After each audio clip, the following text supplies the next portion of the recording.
우리 하나님 말씀 베드로전서 5장 보겠습니다. 베드로전서 5장 1절에서 11절까지 교독하겠습니다. 신약성경 383페이지입니다. 베드로전서 5장 1절에서 11절입니다.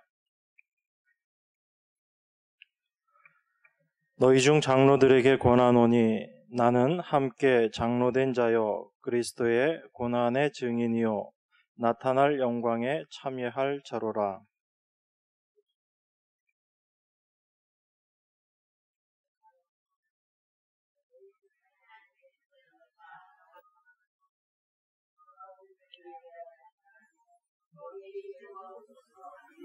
맡기운 자들에게 주장하는 자세를 하지 말고 오직 양무리의 본이 되라.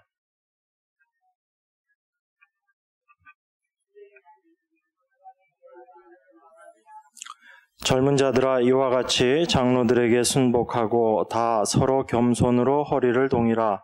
하나님이 교만한 자를 대적하시되 겸손한 자들에게는 은혜를 주시느니라.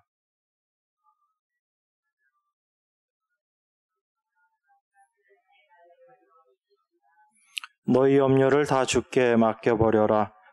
이는 저가 너희를 권고하심이니라.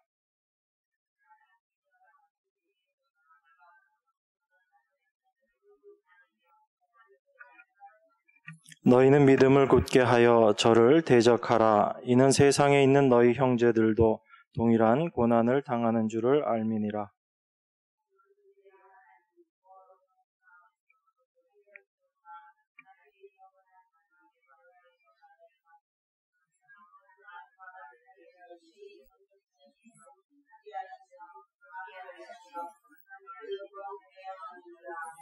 함께 읽겠습니다. 권력이 세세 무궁토록 그에게 있을지어다. 아멘.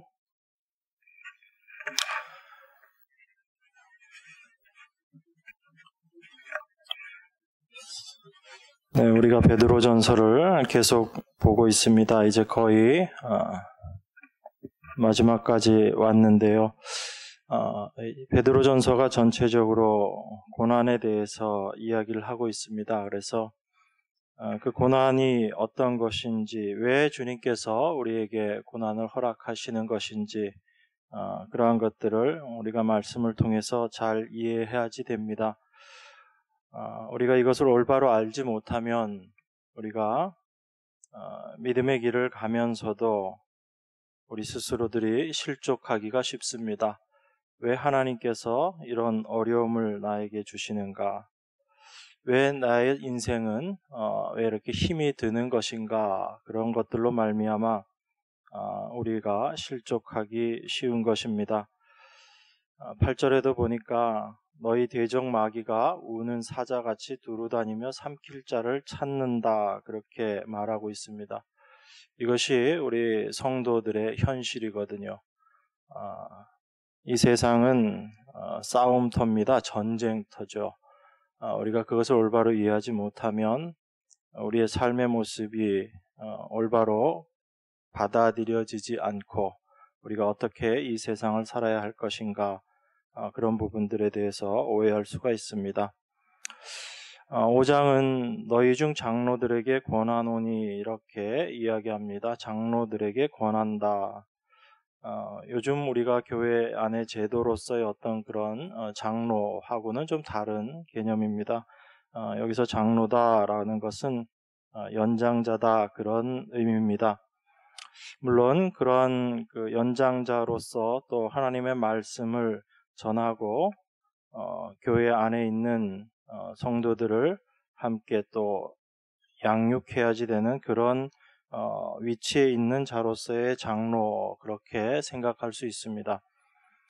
그리고 5절에 보면 젊은 자들아 이렇게 얘기하고 있거든요. 그렇기 때문에 이 교회 안에 있는 사람들을 이제 장로, 그리고 나머지 사람들을 젊은 자들, 이렇게 이야기하고 있습니다. 그런데 우리가 이 말씀을 보면서 생각해야지 되는 것이 이 장로들 이렇게 이야기하니까 말씀을 전하는 자 이런 쪽으로만 생각하기 쉽습니다. 그래서 여러분들은 상관없고 저 같은 사람만 관심 두고 봐야지 되는 거다 생각하시기 쉬운데 그렇지 않습니다. 우리 그리스도인들은 모든 면에 있어서 먼저 하나님의 말씀들을 배워야지 됩니다. 그리고 그 배운 바 하나님의 말씀을 우리 삶 가운데 적용되어지는 부분들을 가지고 또 가르치는 자가 되어야지 되지요. 그것이 우리들의 그리스도인들의 삶의 모습입니다. 우리가 하나님께로부터 배우고 그 배운 것을 또 우리의 삶을 통해서 나누고 가르치는 것, 그것이 우리들의 모습이기 때문에 장로들은 나하고 상관없는 구절이고 그리고 젊은 자들 이쪽이나 나에게 상관이 있겠다 그렇게 생각하지 마시고 모든 성경 말씀이 우리들에게 적용되는 말씀이다라는 것을 우리가 생각하고 오늘 말씀을 좀 봤으면 좋겠습니다. 특별히 사도가 자기 자신을 이렇게 이야기합니다. 너희 중 장로들에게 권하노니 나는 함께 장로된 자요 그리스도의 고난의 증인이요 이렇게 이야기합니다. 자기 자신을 베드로가 지금 어떻게 이야기하고 있냐면 그리스도의 고난의 증인이다라고 그렇게 이야기합니다. 지금 이 글을 듣고 있는 이 편지를 받고 있는 사람들이 고난 가운데 있는 사람들이죠. 그 사람들을 위로하고 또 그 고난이 왜 그들에게 주어진 것인가 그것을 알게 하기 위해서 사도가 이 글을 썼습니다. 그런데 사도 자신도 여전히 고난 가운데 있는 자다라는 겁니다. 자기는 이미 그 고난에서 다 벗어났기 때문에 제3자적인 입장에서 너희들 고난이 오더라도 잘 견디고 참아라 그렇게 이야기하는 게 아니라는 겁니다. 지금 베드로 사도도 본인도 동일한 고난 가운데 있고 그 그리스도의 고난의 증인으로 자기 자신이 그렇게 있는 겁니다. 그런데 이 모습이 베드로뿐만 아니고 모든 사도들에게 공통된 모습입니다. 우리가 요한계시록을 봐도 계시록 1장 9절에 보면 사도 요한이 그렇게 이야기합니다. 나 요한은 너희 형제요 예수의 환난과 나라와 참음에 동참하는 자다 그렇게 이야기합니다. 자기 자신을 예수의 환난과 그 나라와 참음에 동참하는 자 이렇게 이야기하죠. 자기 자신도 그 고난 가운데 동참하는 자다라고 그렇게 이야기합니다. 우리가 바울에 대해서 너무나 잘 알고 있죠. 바울이 빌립보서 4장 14절에 보면 그렇게 이야기합니다. 너희가 내 괴로움에 함께 참여하였으니 이렇게 이야기합니다. 그 빌립보 교인들에게 바울과 동일하게 괴로움에 너희들도 참여하고 있다 그렇게 이야기하는 거죠. 그러니까 베드로뿐만 아니라 모든 사도들이 그 고난 가운데 있었다라는 것을 우리가 잘 알고 있습니다. 우리가 지금까지 이 베드로서를 공부해 왔지만 베드로서 전체가 고난에 대해서 이야기하고 있죠. 베드로전서 1장 11절에 보면 자기 속에 계신 그리스도의 영이 그 받으실 고난과 후에 얻으실 영광을 미리 증거하여 어느 시 어떠한 때를 지시하시는지 상고하니라 그렇게 이야기합니다. 선지자들에게 그리스도의 영이 임했는데 그 그리스도의 영이 선지자들에게 알게 하신 거죠. 그리스도께서 어떻게 고난을 받으실 것인지를 증거했다라고 이야기합니다. 예수님께서 이미 그 고난들을 다 받으신 거예요. 그리고 베드로전서 2장 4절에 보면 사람에게는 버림바가 되었으나 하나님께는 택하심을 입은 보배로운 산돌이신 예수에게 나와 이렇게 이야기합니다. 세상 사람들은 다 버렸다는 거예요. 우리가 이렇게 열심히 따르고 있고 믿고 있는 그 예수님을 세상 사람들은 다 버렸습니다. 그 세상 사람들에게 버림받은 예수 그리스도를 우리가 믿고 있는 거죠. 그럼 우리들의 삶이 어떻게 될 것 같습니까? 우리들도 동일하게 세상으로부터는 버린 자로 취급받을 수밖에 없는 것, 그것이 우리들의 본질입니다. 2장 20절에는 또 이렇게 이야기합니다. 너희가 매를 맞고 죄가 있어서 매를 맞고 참으면 무슨 칭찬이 있겠느냐? 오직 선을 행함으로 고난을 받고 참으면 이는 하나님 앞에 아름다운 것이다. 이를 위하여 너희가 부르심을 입었으니 우리가 고난을 위해서 부르심을 입은 자들이라는 겁니다. 참 이런 말씀 볼 때마다 전하는 저나 듣는 여러분들이나 참 대단한 사람이다라는 생각이 듭니다. 뭐 좋은 얘기 하나 쓰인 것도 없고 고난 받겠다고 지금 이 자리에 나와 있는 거잖아요. 그죠? 네. 그런데 이렇게 이야기합니다. 그리스도도 너희를 위하여 고난을 받으사 너희에게 본을 끼쳐 그 자취를 따라오게 하려 하셨느니라. 우리가 고난을 받기 위해서 부르심을 받은 자들인데 그 길을 예수님께서 이미 먼저 가셨다라는 겁니다. 그러니까 우리가 가는 길은 그 예수님이 가신 그 고난의 길을 쫓아가는 것뿐이지요. 거기에 우리가 뭐 특별한 것을 더하는 것이 없습니다. 베드로전서 3장 14절에 보니까 의를 위하여 고난을 받으면 복 있는 자다 그렇게 이야기합니다. 그 예수 그리스도로 말미암아 그리스도의 고난에 동참하는 것 이것이 참 복 있는 자다라고 말하는 겁니다. 도무지 세상 사람들의 생각과는 틀리죠. 세상은 고난을 싫어하죠. 어떻게 하면 그 고난을 피할까라고 고민하는 것이 이 세상입니다. 그런데 우리는 그리스도로 말미암아 고난받는 것이 우리에겐 참 복이다라고 그렇게 고백하면서 사는 겁니다. 이 고난으로 말미암아 하나님께서 우리에게 바라시고 우리 안에서 이루시고자 하시는 것이 있는 것입니다. 베드로전서 4장 1절 2절 보면 그리스도께서 이미 육체의 고난을 받으셨으니 너희도 같은 마음으로 갑옷을 삼으라. 이는 육체의 고난을 받은 자가 죄를 그쳤음이니. 예수 그리스도께서 고난을 받으심으로 우리의 죄를 그쳤다라고 그렇게 말씀합니다. 그래서 우리도 같은 마음으로 갑옷을 삼아야지 되는 겁니다. 그 그리스도의 고난 가운데 우리가 동참되어지는 거죠. 그 후로는 다시 사람의 정욕을 쫓지 않고 오직 하나님의 뜻을 쫓아 육체의 남은 때를 살게 하려 함이라. 우리가 그 하나님의 뜻을 쫓아서 살 수 있게 되는 방법이 이 고난이라는 거예요. 그래서 세상 사람들이 보는 것과 전혀 다른 그런 시각에서 저희들이 살아가고 있는 겁니다.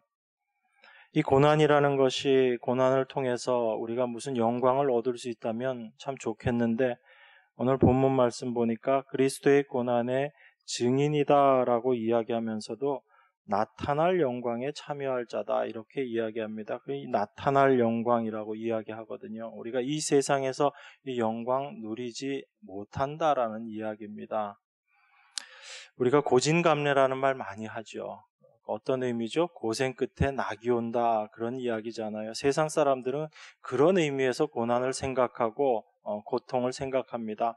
지금 좀 어려워도 참고 지내면 그래도 제대로 떳떳하게 좀 누리면서 살 날이 있겠지. 잘 견뎌내면 우리에게 복이 온다 그렇게 생각하면서 사는 겁니다. 세상은 그렇게 고난을 이겨내려고 하는 거예요. 그런데 그리스도 안에서의 고난이라는 것은 우리가 이 땅에서 무엇을 얻고자 하기 위해서 받는 고난이 아니다라는 겁니다. 다만 하나님께서 약속하신 그 영광 가운데 우리가 들어가게 되고 또 그 영광을 사실 이 땅에서 누리는 그 모습이 어찌 보면 그 고난이다라는 겁니다. 저희가 지난 시간에 4장 말씀 보면서 14절에 있는 그 말씀 봤죠. 너희가 그리스도의 이름으로 욕을 받으면 복 있는 자로다. 영광의 영, 곧 하나님의 영이 너희 위에 계심이다. 그렇게 이야기했어요. 우리가 고난받을 때, 어려운 가운데, 환난 가운데 있을 때 하나님께서 우리와 함께 하시는데 그 하나님의 영이 우리 위에 계신다라는 겁니다. 그래서 고난받고 있는 우리들은 그 하나님을 볼 수 있는데 세상 사람들은 세상 사람들의 눈에는 그 하나님이 보이지 않는 거죠. 그저 어떤 모습만 보이냐면 고난 당하고 있는 성도만 보이는 겁니다. 그게 세상이 바라보는 성도의 모습이고 그리고 성도는 그 고난 가운데 하나님의 영광을 보는 거예요. 우리 스데반 집사의 그 마지막 장면들을 저희가 사도행전 통해서 봤잖아요. 돌에 맞아 죽을 때 스데반 집사가 하나님의 영광을 봅니다. 하나님 보좌 우편에 서 계시는 앉아 계시는 그 보좌에서 벌떡 일어나서 서 계시는 예수 그리스도를 스데반은 보는 거예요. 그러니까 우리의 눈에는 그 하나님의 영광이 보이는 거죠. 그렇지만 세상 사람들의 눈에는 그 하나님의 영광이 보이지 않는 겁니다. 그저 돌에 맞아 죽어가고 있는 스데반의 모습밖에 보이지 않는 거죠. 그게 세상이 그리스도인들을 바라보고 있는 모습입니다. 그런데 우리는 세상에서 그런 고난을 당하면서 살지만 우리 안에 하나님께서 약속하신 그 영광이 있기 때문에 그것을 소망으로 또한 하나님께서 허락하신 믿음을 가지고 우리가 살아갈 수 있게 되는 겁니다. 그러니까 지금 사도가 우리가 그리스도의 고난의 증인이지만 앞으로 나타날 영광에 참여할 자다라고 그렇게 이야기합니다. 그러니까 현세에 누리게 되는 그런 영광이 아니고 그리스도께서 영광의 주로 나타나실 때 그때 우리가 그 영광에 동참하게 되는 그 영광입니다. 이걸 우리 계시록 4장 10절에서는 이렇게 설명하고 있습니다. 우리 계시록 한번 볼까요? 요한계시록 4장 한번 보겠습니다. 요한계시록 4장 10절입니다. 신약성경 404페이지입니다. 4장 10절, 11절 제가 봉독하겠습니다. 24장로들이 보좌에 앉으신 이 앞에 엎드려 세세토록 사시는 이에게 경배하고 자기의 면류관을 보좌 앞에 던지며 가로되 우리 주 하나님이여 영광과 존귀와 능력을 받으시는 것이 합당하오니 주께서 만물을 지으신지라 만물이 주의 뜻대로 있었고 또 지으심을 받았나이다 하더라. 이 24장로 보좌에 앉아있는 24장로입니다. 이 24장로는 구약과 신약의 교회를 대표하는 그 사람들입니다. 그러니까 교회를 이야기하고 있는 거죠. 하나님의 뜻 가운데 이 땅을 살아갔던 하나님의 교회가 마지막에 하나님 앞에 영광의 면류관을 받는 모습입니다. 그런데 이 24장로들이 보좌에 앉으신 이 앞에 엎드려 세세토록 사시는 이에게 경배합니다. 그러면서 자기의 면류관을 보좌 앞에 던지면서 말합니다. 여기 던진다라고 표현이 되어 있는데 이 표현이 좀 적절하지는 않습니다. 던진다 그러면 그냥 필요 없으니까 이렇게 툭 던진다 그런 의미로 이해할 수 있잖아요. 사실 이건 그런 의미가 아니고 자기의 면류관을 벗어서 그 영원하신 이 앞에 내려놓는다의 의미예요. 하나님께서 우리가 하나님 나라에 가게 되면 우리의 모든 일들 가운데 하나님께서 영광의 면류관을 시들지 않는 면류관을 저희들에게 주실 겁니다. 그런데 그 면류관을 받은 24장로들의 모습이 이런 겁니다. 그 면류관을 그 주님의 발 앞에 내려놓는 거예요. 그걸 내려놓는다는 건 어떤 의미입니까?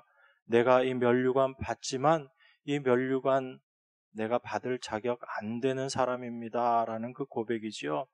주님께서 그 내 삶 가운데 모든 일을 인도하시고 주님이 나의 삶을 이렇게 이끌어 오셔서 내가 면류관을 받는 이 위치까지 주님께서 나를 끌고 오셨지만 나는 내 자신은 이 면류관을 받을 만한 자격 없는 사람입니다. 라는 그런 고백으로 면류관을 내려놓는 거예요. 그러니까 우리 성도들은 이 땅을 살아가면서 내 힘으로 이 세상을 살아가는 것이 아니다라는 걸 철저하게 알아가는 사람들이에요.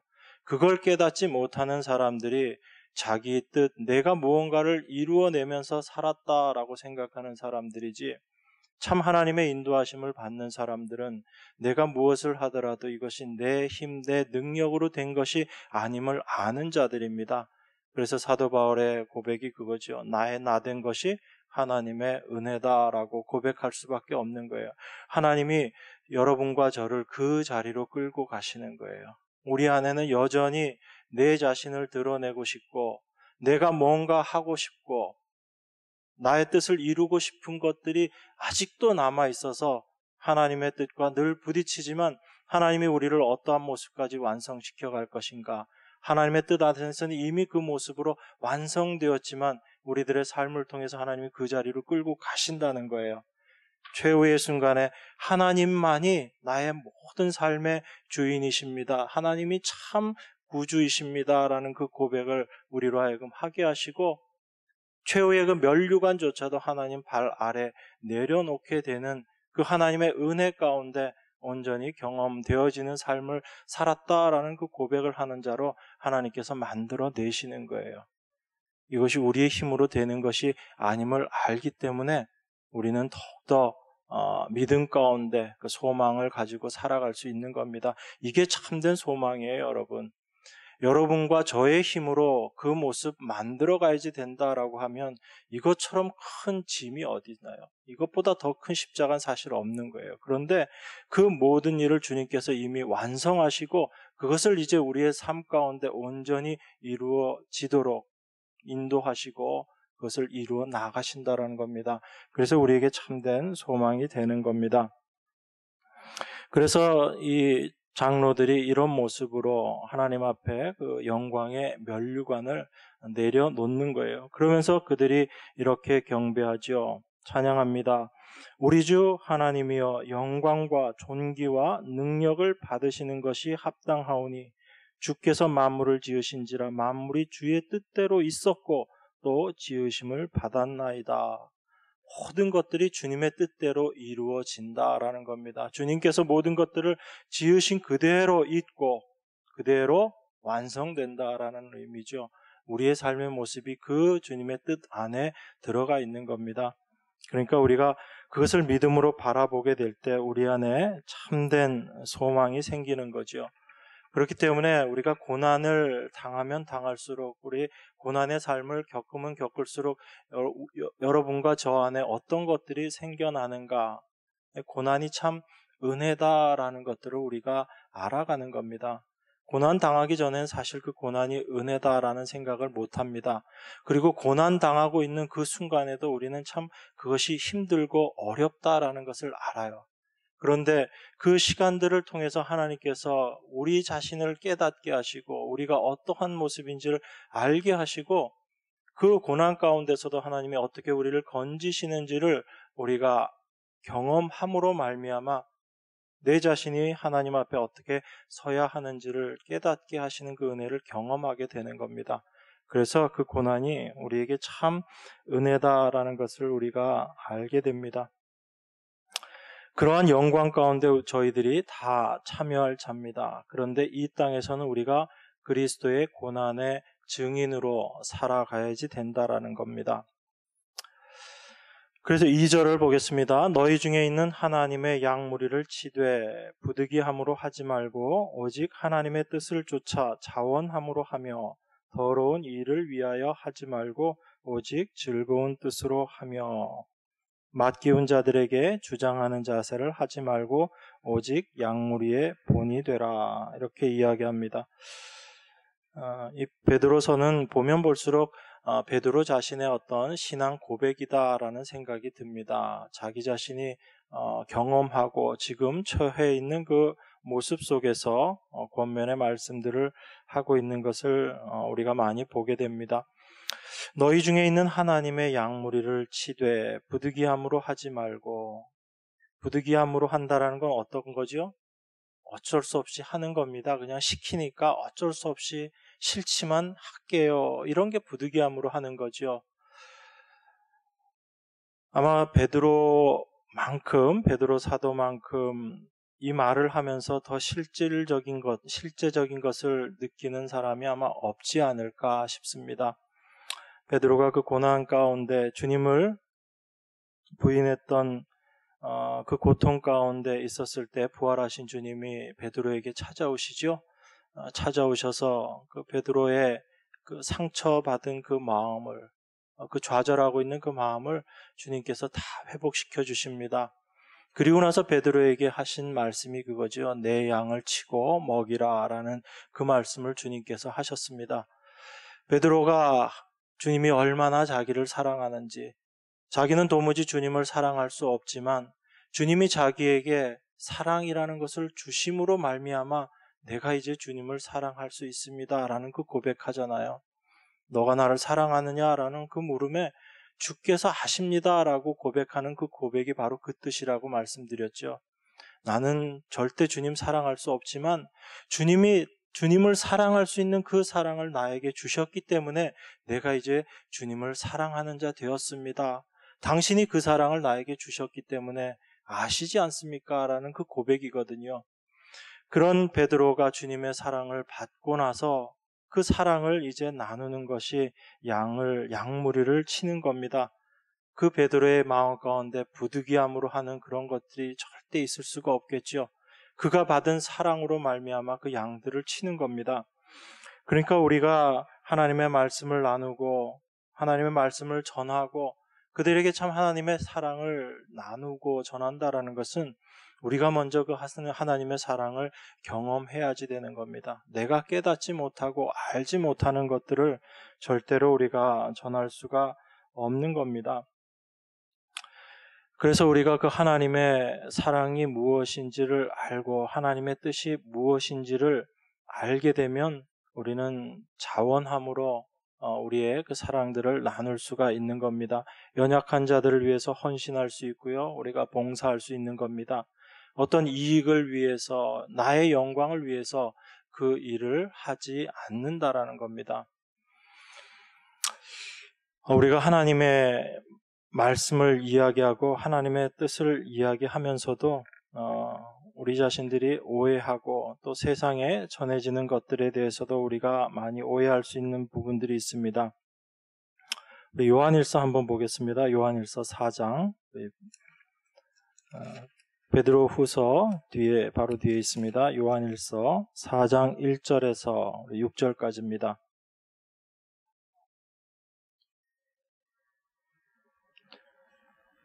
신약성경 392페이지 요한일서 4장 1절에서 6절까지 제가 봉독하겠습니다. 사랑하는 자들아, 영을 다 믿지 말고 오직 영들이 하나님께 속하였나 시험하라. 많은 거짓 선지자가 세상에 나왔음이니라. 하나님의 영은 이것으로 알지니 곧 예수 그리스도께서 육체로 오신 것을 시인하는 영마다 하나님께 속한 것이요 예수를 시인하지 아니하는 영마다 하나님께 속한 것이 아니니 이것이 곧 적그리스도의 영이니라. 오리라 한 말을 너희가 들었거니와 이제 벌써 세상에 있느니라. 자녀들아, 너희는 하나님께 속하였고 또 저희를 이기었나니 이는 너희 안에 계시니가 세상에 있는 이보다 크심이라. 저희는 세상에 속한 고로 세상에 속한 말을 하매 세상이 저희 말을 듣느니라. 우리는 하나님께 속하였으니 하나님을 아는 자는 우리의 말을 듣고 하나님께 속하지 아니한 자는 우리의 말을 듣지 아니하나니 진리의 영과 미혹의 영을 이로써 아느니라. 여기 거짓 선지자에 대해서 이야기를 하고 있지요. 많은 교회들이 하나님의 말씀을 전한다고 하지만 참 올바른 말씀을 전하고 있지 못하다라는 것을 우리가 이 말씀을 통해서 확인할 수 있는 겁니다. 하나님의 영은 이것으로 안다라고 그렇게 이야기합니다. 예수 그리스도께서 육체로 오신 것을 시인하는 영마다 하나님께 속한 것이다 라고 그렇게 이야기해요. 예수 그리스도께서 육체로 오신 것, 이것이 바로 그리스도께서 고난받으심, 그것을 말씀하고 있는 거거든요. 우리 주님이 육체로 이 땅에 오시는 것 자체가 고난이시죠. 그런데 이 땅에서 그 육체로 살아가신 겁니다. 그래서 그리스도께서 육체로 오신 것, 이것은 바로 그리스도께서 당하신 그 고난, 그것을 인정하고 시인하는 영마다 하나님께 속한 것이다 라고 그렇게 이야기합니다. 그래서 많은 교회들이 이야기하는 것들을 들어보면 다 그리스도의 고난을 이야기하거든요. 그런데 우리 안에 분명히 알아야 될 것이 4절 이하에 나와 있는 말씀입니다. 자녀들아, 너희는 하나님께 속하였고 또 저희를 이겼나니 이는 너희 안에 계시니가 세상에 있는 이보다 크심이라. 저희는 세상에 속한 고로 세상에 속한 말을 하매 세상이 저희 말을 듣느니라. 하나님의 고난을 이야기하면서도 무엇을 같이 이야기하는가 하면 세상에서의 영광을 이야기합니다. 세상에 속한 것들을 이야기해요. 그것이 거짓 선지자다라고 지금 요한 사도가 말하고 있는 겁니다. 하나님의 고난, 그리스도의 고난을 이야기하지만 사실은 이 세상의 영광을 더 구하는 자들이 있다라고 이야기합니다. 우리가 이것을 참 조심해야지 됩니다. 우리 안에도 이러한 것들이 있기 때문에 그래요. 그래서 하나님의 말씀은 어떤 다른 딴 사람을 이야기하는 것이 아니고 죄인된 우리 안에 있는 그 죄된 본성이 어떤 건지를 말씀을 통해서 우리에게 계속 이야기하고 계신 겁니다. 그들이 하나님께 속한 것이 아니고 세상에 속하였기 때문에 세상에 속한 말을 하고 또한 그 말을 세상에 속한 자들이 다 듣는다라고 그렇게 이야기하는 겁니다. 그리스도의 고난을 이야기하면서 그 고난을 징검다리 삼아서 나의 영광, 나의 뜻, 나의 평판을 위해서 일한다면 그것이 자기 자신을 위한 것이고 세상에 속한 자임을 말하고 있는 겁니다. 그렇기 때문에 우리가 예수 그리스도를 육체 가운데 오신 그 그리스도를 증거하는 것, 이것뿐만 아니라 우리가 그 고난을 통해서 어떠한 모습으로 이 세상 가운데 있게 되는가 하는 것을 우리가 분명히 알아야지 됩니다. 그래서 더러운 일을 위하여 하지 말고 오직 즐거운 뜻으로 하며 그렇게 이야기합니다. 자기의 영광을 위해서 그 일들을 하지 말라는 것입니다. 3절 보겠습니다.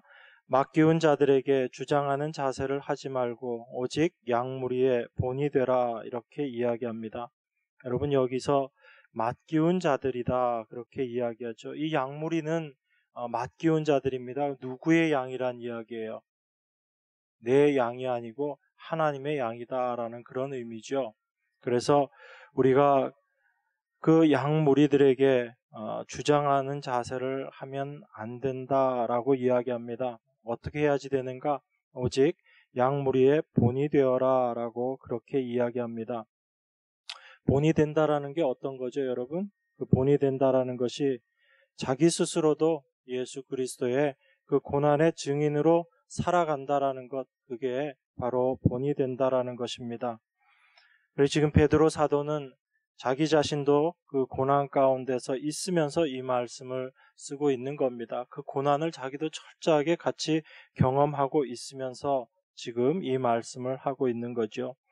그리하면 4절입니다. 그리하면 목자장이 나타나실 때 시들지 아니하는 영광의 면류관을 얻을 것이다. 그렇게 이야기합니다. 이 면류관 주신다고 우리가 계시록에서 확인을 했지요. 5절 보겠습니다. 젊은 자들아 이와 같이 장로들에게 순복하고 다 서로 겸손으로 허리를 동이라. 하나님이 교만한 자를 대적하시되 겸손한 자들에게는 은혜를 주시느니라. 젊은 자들에게 이렇게 이야기합니다. 장로들에게 순복하고 겸손하라 이렇게 말하고 있습니다. 젊은 자들이 장로들에게 순복해야지 된다 그렇게 이야기합니다. 그러면 그 듣는 사람들이 참 어떻게 우리가 순복해야지 되는가라는 부분에 대해서 의문을 가질 수가 있지요. 그런데 여기서 아주 중요한 말씀이 이겁니다. 젊은 자들아 이와 같이 장로들에게 순복하고 다 서로 겸손으로 허리를 동이라라고 이렇게 이야기합니다. 이와 같이라는 것은 어떠한 모습인가 하면 장로들이 양무리의 본이 되라고 하신 그 주님의 말씀에 순종해서 그리스도의 고난의 증인으로 살아가게 될 때 양무리들이 그 장로들의 모습들을 보게 되겠지요. 그 모습을 보면서 그 장로들을 통해서 주님의 고난을 그들이 보게 되는 겁니다. 그렇게 될 때 그 주님의 고난을 보여주는 그 장로들의 본을 보게 될 때 우리 젊은이들도 그 고난에 함께 참여하게 되는 것입니다. 그것을 지금 순복한다라고 그렇게 표현하고 있는 겁니다. 그러니까 젊은이들에게 억지로 무력으로 쫓아라, 순복해라, 복종해라 하는 것이 아니고 바로 우리 스스로의 삶을 통해서 그들에게 보여주는 겁니다. 그러니까 그리스도인의 삶은요 절대로 말에 있는 게 아니에요. 우리 안에 이루어진 만큼 우리가 하나님을 경험한 만큼 우리의 삶을 통해서 드러나고 있는 것입니다. 드러날 수밖에 없죠. 그 그리스도가 우리를 통해서 드러나는 겁니다. 그리고 우리들에게 하는 겸손으로 허리를 동이라라고 말씀하시고 하나님이 교만한 자를 대적하시되 겸손한 자들에게는 은혜를 주신다라고 그렇게 이야기합니다. 겸손하라고 이야기하죠. 겸손하라, 교만하지 말라 이 말씀을 합니다. 여러분 우리가 교만이 어디에서 시작되었는지 알고 있지요. 이 교만이 에덴 동산에서 시작됐습니다. 마귀가 에덴 동산에서 아담과 하와를 유혹하지요. 그 유혹하는 말이 선악과를 따먹어라. 저 열매 따먹으면 너가 하나님처럼 될 것이다 라고 그렇게 뱀이 유혹을 합니다. 그 사단, 그 뱀이 유혹하는 말을 받아버린 아담과 하와 안에 생겨난 것이 무엇인가? 그게 바로 교만이 들어와 버린 겁니다. 그 교만이 그들로 하여금 선악과를 따먹게 한 거죠. 그때나 지금이나 똑같은 유혹이 우리들에게 있는 겁니다. 그 사탄의 유혹을 8절에서 마귀가 우는 사자같이 두루 다닌다, 삼킬 자를 찾고 있다 그렇게 이야기합니다. 그러니까 하나님의 백성을 찾아다니고 유혹하고 있는 것이 마귀다라는 겁니다. 지금도 우리를 그 교만 가운데로 계속 끌어가고 있는 것이 마귀의 유혹이에요. 여러분 교만이 어떤 거라고 생각하십니까? 어떤 것이 교만이죠? 이렇게 목이 뻣뻣해지는 거. 네, 그냥 그림으로 표현하면 그런 거겠죠, 그죠?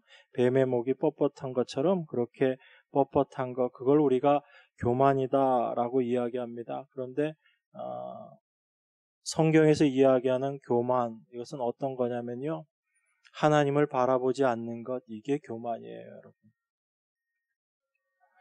하나님의 말씀을 순종하지 않고요, 그 하나님을 바라보는 것에서 고개를 돌려서 자기 자신을 바라보는 것, 이게 교만이에요. 아담과 하와가 어떻게 해서 범죄를 하게 되나요? 하나님만 바라보고 그 하나님의 말씀에 순종하며 나아가야지 되는 그 사람들이, 아담과 하와가 그 하나님의 말씀을 듣지 않는 거예요. 하나님 말씀에 순종하지 않는 겁니다. 하나님을 바라보지 않는 거예요. 누구를 바라봐 버립니까? 자기 자신을 바라보는 거예요. 자기 자신을 바라보게 되니까 그 인간 안에서 나오게 되는 것이 이런 겁니다. 내가 왜 하나님의 말씀을 순종해야지 되나? 나에게도 내 뜻이 있는데, 내 계획이 있는데, 내 생각이 있는데 하나님의 말씀이 꼭 옳은 것처럼 느껴지지도 않게 되고, 이제 우리 안에서 그러한 내적인 싸움들이 생겨나는 겁니다. 그래서 하나님을 바라보는 것에서 자기 자신을 바라보게 될 때 우리 인간 안에 교만이라는 것이 생겨나는 거예요.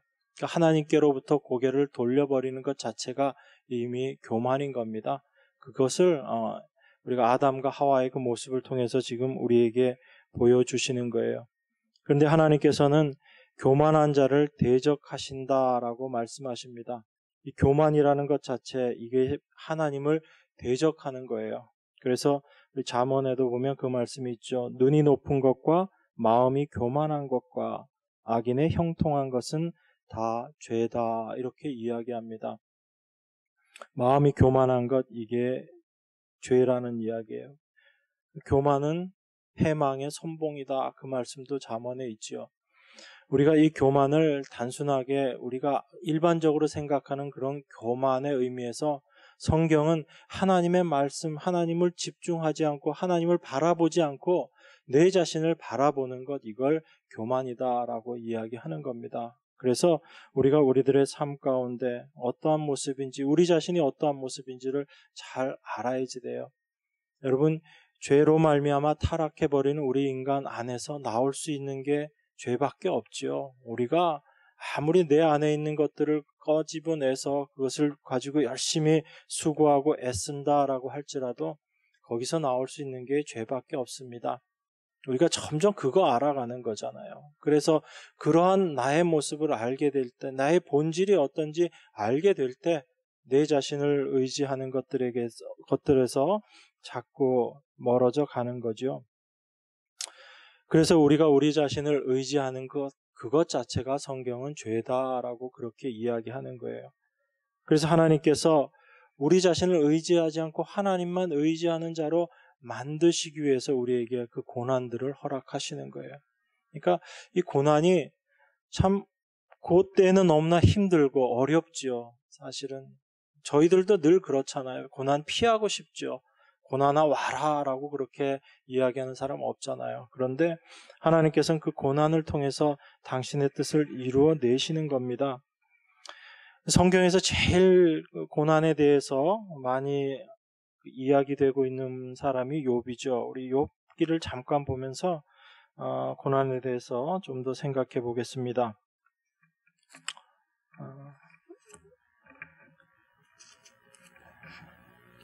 여러분, 욥이 어떤 사람이었죠? 욥은 하나님께서도 이 욥에 대해서는 이렇게 이야기하십니다. 욥기 1장 8절에 보면 그 말씀이 있어요. 여호와께서 사단에게 이르시되 내가 내 종 욥을 유의하여 보았느냐? 그와 같이 순전하고 정직하여 하나님을 경외하며 악에서 떠난 자가 세상에 없느니라. 그렇게 이야기합니다. 하나님께서 인정한 사람이 욥이에요. 그죠? 어느 정도까지 인정했는가? 사단에게 자랑합니다. 내 종 욥을 유의해서 보았느냐? 그와 같이 순전하고 정직하여 하나님을 경외하며 악에서 떠난 자가 세상에 없다라고 그렇게 이야기합니다. 이게 욥의 모습이었거든요. 그런데 이런 욥에게 하나님께서 고난을 허락하십니다. 사단을 통해서 욥에게 고난을 주는 것을 하나님께서 허락하시는 거예요.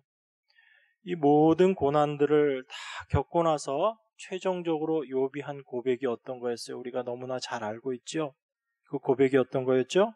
내가 주께 대해서 귀로만 듣기만 했는데 이제 눈으로 봅니다 라고 그렇게 이야기하는 거예요. 여러분, 욥이 과연 그 고난을 통해서 어떤 것을 알았을까요? 이 욥이 죄를 지은 게 없는 사람이잖아요. 도무지 자기 자신이 하나님 앞에 특별히 범죄했던 것들이 없고 자기의 자녀들조차도 어떤 일이 있고 나면 잔치를 하든지 뭘 하든지 그 자녀들을 위해서도 다 제사를 드렸던 그 사람이 욥입니다.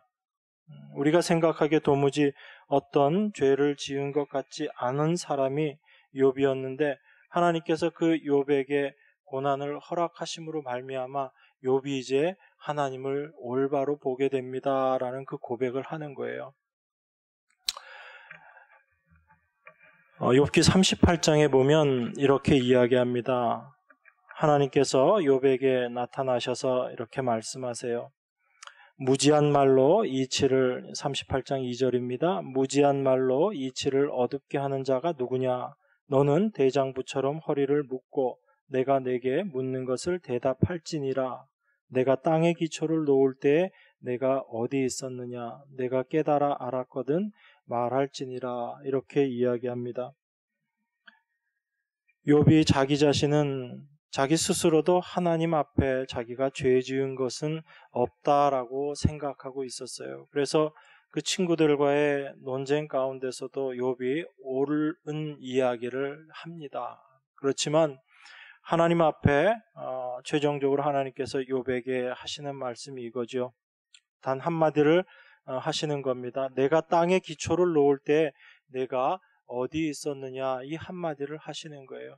그 한마디 말 앞에 욥의 모든 모습이 온전히 드러나 버리는 겁니다. 인간이 아무리 안다라고 해도 그것이 얼마나 무지한 것인지를 알아가는 겁니다. 하나님은 욥에게 분명히 알게 하시고 싶은 것이 있었어요. 그가 하나님의 말씀대로 율법을 다 지켜내고 그의 행위로 불의한 것이 없이 의로운 그 모습이었지만 그것조차 자기 자신의 의로 내세우게 되는 것, 그것이 얼마나 하나님 앞에 큰 교만인가라는 것을 하나님께서 깨닫게 하시는 거예요. 그래서 하나님께서 말씀하시는 겁니다. 무지한 말로 이치를 어둡게 하는 자가 누구냐라고 하나님께서 그렇게 지금 욥에게 말씀하시는 거예요. 너는 대장부처럼 허리를 묶고 내가 내게 묻는 것을 대답해라. 내가 땅에 기초를 놓을 때 내가 어디 있었느냐, 이렇게 하나님께서 말씀하시는 거예요. 여러분, 이것이 사실 욥 안에 있었던 교만이거든요.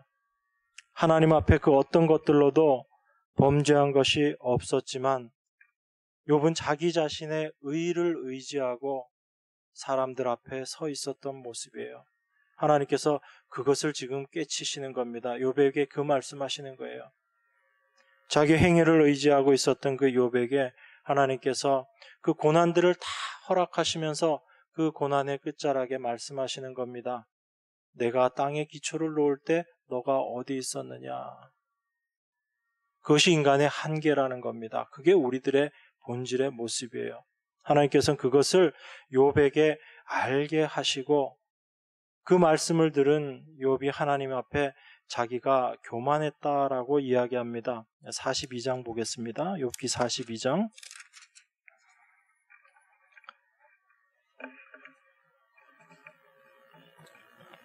42장 1절부터 4절까지 제가 봉독합니다. 욥이 여호와께 대답하여 가로되 주께서는 무소불능하시오며 무슨 경영이든지 못 이루실 것이 없는 줄 아오니 무지한 말로 이치를 가리우는 자가 누구니이까. 내가 스스로 깨달을 수 없는 일을 말하였고 스스로 알 수 없고 헤아리기 어려운 일을 말하였나이다. 내가 말하겠사오니 주여 들으시고 내가 주께 묻겠사오니 주여 내게 알게 하옵소서. 자기가 모든 것을 아는 것처럼 그렇게 이야기했던 욥이 하나님의 말씀을 듣고 나서 이제 이렇게 말하는 겁니다. 주님은 무소불능하십니다. 못하는 것이 없으시고 어느 곳에 다 계시고 그 모든 것들을 이루시는 줄 아십니다. 압니다. 무지한 말로 이치를 가리우는 자, 자기 자신이죠. 내가 스스로 깨달을 수 없는 일을 말했고 스스로 알 수 없고 헤아리기 어려운 일을 내가 말했습니다. 라고 욥이 이렇게 고백하는 거예요. 자기의 그 모든 일들이 하나님 앞에 서 보니까 내가 어떠한 존재인지를 안 거죠. 그게 교만이었다라는 것을 욥이 고백하는 겁니다. 그 고백을 하면서 욥이 하는 말이 내가 주께 대하여 귀로 듣기만 하였사옵더니 이제는 눈으로 주를 배움나이다 라는 이 고백을 하는 거예요. 하나님께서 우리 안에 우리의 삶 가운데 고난을 허락하시며 그 고난을 통해서 우리 자신의 모습이 어떠한지를 밝히 드러내시는 겁니다. 그래서 이것이 우리에게 은혜예요. 내가 내 자신을 알지 못할 때는 여전히 나를 의지할 수밖에 없습니다. 그게 우리의 죄된 본성이거든요. 그런데 하나님께서는 그 고난을 통해서 우리의 모습이 어떠한지를 알게 하시고 나를 의지하지 않고 하나님만 의지하는 자로 만들어 가시는 겁니다. 그렇기 때문에 그 교만을 치시는 그 하나님의 그 고난이 바로 우리에게 주시는 하나님의 은혜다라는 것을 우리가 분명히 알아야지 됩니다. 그 고난이 없다면 우리는 절대로 우리 자신이 어떠한 자들인지 깨달을 수 없기 때문에 그렇습니다. 그래서 그런 하나님의 우리를 향하신 그 일하심을 알게 되므로 우리가 6절에서 말씀하시는 대로 베드로전서 5장 6절입니다. 그러므로 하나님의 능하신 손 아래서 겸손하라. 때가 되면 너희를 높이시리라. 하나님의 그 능력의 손 아래서 우리가 겸손할 수 있게 되는 겁니다. 그러니까 여러분, 겸손이라는 게 우리 자신이 억지로 만들어내려고 해서 나올 수 있는 게 아니에요. 겉으로는 제일 겸손한 사람이 누구예요? 보고 계시잖아요, 여러분들이. 그런데 정말로 겸손한가? 이 겸손은 우리가 내어놓을 수 있는 게 아니라는 겁니다. 하나님께서 우리 자신이 어떠한 자인지 철저하게 드러내심으로 말미암아 그 상황 속에서 이제 내가 내 자신이 어떠한지를 알고 그 모든 것들이 하나님의 은혜로 되어지는 것을 알게 될 때 우리 안에 겸손이 넘쳐 나오는 거죠. 그것이 내 안에 내 것이 아니고 바로 우리 안에 계신 그리스도의 성품인 겸손이 나오게 되는 거예요. 하나님은 그 일을 위해서 우리를 다루어 가시는 겁니다. 그런데 그 하나님이 능하신 손을 갖고 계신 분이에요. 우리를 그렇게 다루시는 분이십니다. 그렇게 우리를 다루시고 우리를 겸손하게 만드시고 하나님이 우리를 높이실 것이다. 그렇게 말씀하고 있는 겁니다. 그래서 우리 인생이 다 하나님의 그 능력의 손 안에 있다라는 것을 우리가 날마다의 삶을 통해서 깨달아 가는 거예요. 그것을 경험해 나갈 때마다 우리 자신이 이제 겸손한 자로 되어지는 겁니다. 이 겸손이, 이 그리스도의 겸손이 이제 우리 안에서 나오게 되는 거죠. 그것이 바로 하나님께서 우리를 높이시는 모습입니다. 바로 그리스도의 고난의 증인으로 우리를 세우시는 그 모습이 바로 우리를 하나님께서 높이시는 모습이에요. 베드로가 이러한 삶의 모습을 자기 자신의 그 삶을 통해서 다 경험했던 거예요, 여러분. 베드로 어떤 사람이었습니까? 우리가 잘 알죠? 예수님의 제자들이 늘 다투며 논쟁했던 게 어떤 거예요? 누가 더 높은 자가 될 것인가? 그런 논쟁하고 서로 자기가 잘났다 이렇게 하면서 싸웠잖아요.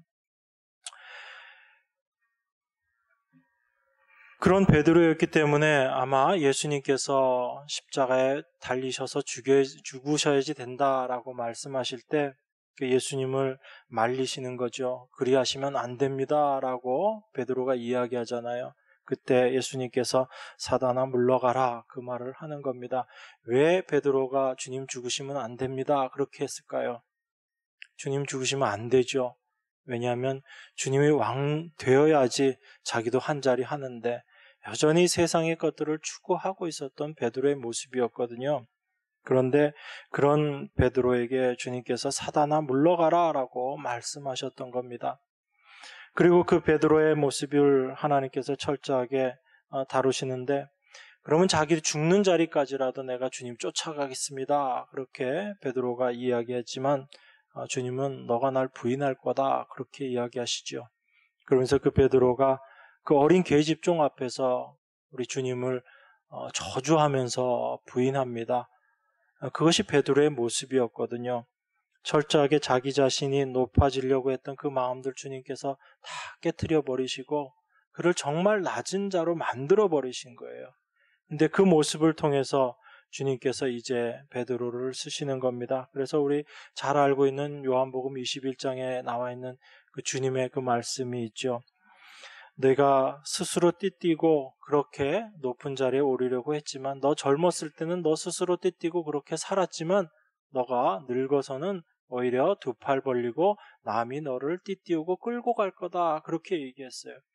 자기 뜻대로 이 세상에서 좀 왕노릇 해보려고 권위 있는 자로 권세 있는 자로 서보려고 애썼던 그 베드로의 그 모든 모습들을 주님께서 이제 끌고 가는 자의 모습으로 바꿔버리신 거예요. 그래서 그 고난의 증인으로 베드로가 나오는 겁니다.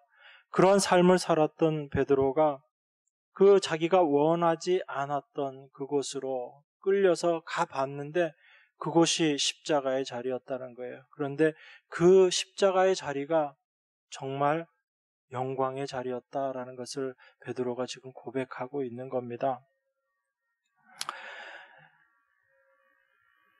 하나님의 능하신 손 아래서 겸손하라. 때가 되면 너희를 높이시리라. 이것이 베드로의 자기의 삶을 통해서 고백하는 그 고백의 모습이에요. 그런 삶을 아는 사람들이라면 내가 내 뜻대로 내 삶을 주관하는 것이 아니고 주님께서 나를 끌고 가시고 나를 인도하셔서 당신이 원하시는 그 모습을 만들어내시는 분이 우리 주님이시다라는 것을 아는 자라면 아무런 염려할 게 없겠죠. 그래서 말하는 겁니다. 너희 염려를 다 주께 맡겨버리라.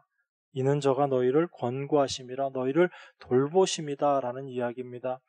여러분 염려되고 근심 걱정되는 거 이거 맡겨버린다고 해서 맡겨지든가요?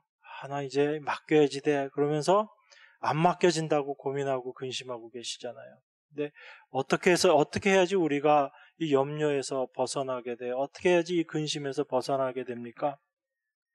내가 내 삶을 주관하고 내가 내 힘으로 내 인생을 살아가야지 된다라고 생각하면 매 순간이 근심일 수밖에 없어요. 내일 일을 염려하지 말아라 그러는데 우리는 내일뿐만 아니고 1년 뒤, 10년 뒤의 일까지 미리 근심하고 걱정하고 살아가고 있잖아요. 왜 그렇죠? 내가 주인이 되어서 살아가고 있기 때문에 그래요. 내가 내 삶을 살아가야지 된다라고 생각하고 있기 때문에 그렇습니다. 그런데 베드로가 말했던 이 주님의 인도하심을 우리가 받게 되면, 주님이 나를 끌고 가시는 그 삶이다라는 것을 우리가 알게 되면, 우리는 그 고난을 통하지 않으면 그걸 알 수가 없거든요. 그래서 하나님께서 우리 삶 가운데 그 고난을 주시는 거예요. 그 고난을 주시면서 내 인생이 내 뜻대로 되는 게 아니구나라는 것을 알게 하시는 거예요. 우리가 하나님의 자녀가 아니면 하나님은 그냥 내버려 두세요. 그래서 악인이 성공하게끔 놔두시는 겁니다. 그런데 그걸 성경은 죄라고 말씀하잖아요. 그렇게 내버려 두는 겁니다. 그렇지만 하나님의 백성들은 어떻게 하세요? 하나님께서 그냥 놔두시지 않으신다고요. 당신의 사랑하는 자들에게 하나님께서 채찍하시는 거예요. 그렇게 해서 끌고 가시는 겁니다. 그래서 우리 안에 있는 그 생각 없애시는 거예요. 너 인생, 내 힘, 내 능력으로 살아간다라고 생각하고 있는 우리의 그 안에 있는 그 생각들을 하나님께서 다 깨트려 버리시는 거예요. 우리 안에 어떤 것들을 만들어내시는가? 내 인생은 주님께서 책임지시고 끌고 가시는 인생이지, 그것을 깨닫게 하시는 겁니다. 하나님이 살게 하신 대로 사는 것이 내 삶의 모습이지라는 것을 고백하게 하시는 거예요. 하나님께서 우리 삶 가운데 고난을 주시고 어려움을 주시면, 그래, 그 어려움과 고난이지만 그 길에서 그래도 주님이 나의 삶의 주관자이시다라는 것을 우리가 고백하는 그 자리로 우리를 끌고 가시는 거예요. 고난이 오면 여기서 벗어나게 해주십시오라는 것은 여전히 내 자신을 바라보고 있는 모습이잖아요. 나는 이 고난에서 벗어나야지 된다라고 생각하고 있는 것이 자기를 위하는 그 사람들의 모습이지만, 하나님의 인도하심을 인정하게 된다면 나에게 어려움이 오고 환난이 오고 고난이 온다 할지라도 그 고난 속에서 주님만이 나의 구원자 되십니다라는 것을 증거하는 삶을 살아간다면 우리에겐 사실 염려라는 게 있을 수가 없는 거죠. 그래서 하나님을 우리가 경험해 가면 갈수록 우리 삶 가운데 하나씩 없어지는 게 있어요. 그게 염려입니다. 그리고 우리 삶 가운데 그 교만이라는 것들이 자꾸 없어지는 거예요. 그러면 여러분, 사탄이 우리의 삶 가운데 두루 다니면서 삼킬 자를 참는다 그러는데 어떻게 우리들을 유혹하겠어요? 여러분 삶 가운데 사탄이 유혹하는 게 오늘 그 두 가지거든요. 우리 안에 교만을 심어주는 겁니다. 그 교만이라는 건 뭐라고 그랬죠? 하나님을 의지하지 않고 나를 바라보게 하는 거예요. 자꾸 하나님께 순종하고 하나님의 뜻을 바라보기보다는 내 자신의 모습을 바라보면서 거기에 매이게 하고요. 내가 자꾸 중심이 되어서, 내가 주인이 되어서 무언가를 해나가게끔 하게끔 자꾸 그렇게 우리의 마음을 그렇게 유혹하는 겁니다. 그리고 우리에게 염려를 주는 거예요. 앞으로 이루어지지도 않을 것 같은 그런 것까지 우리는 염려하면서 살고 있죠.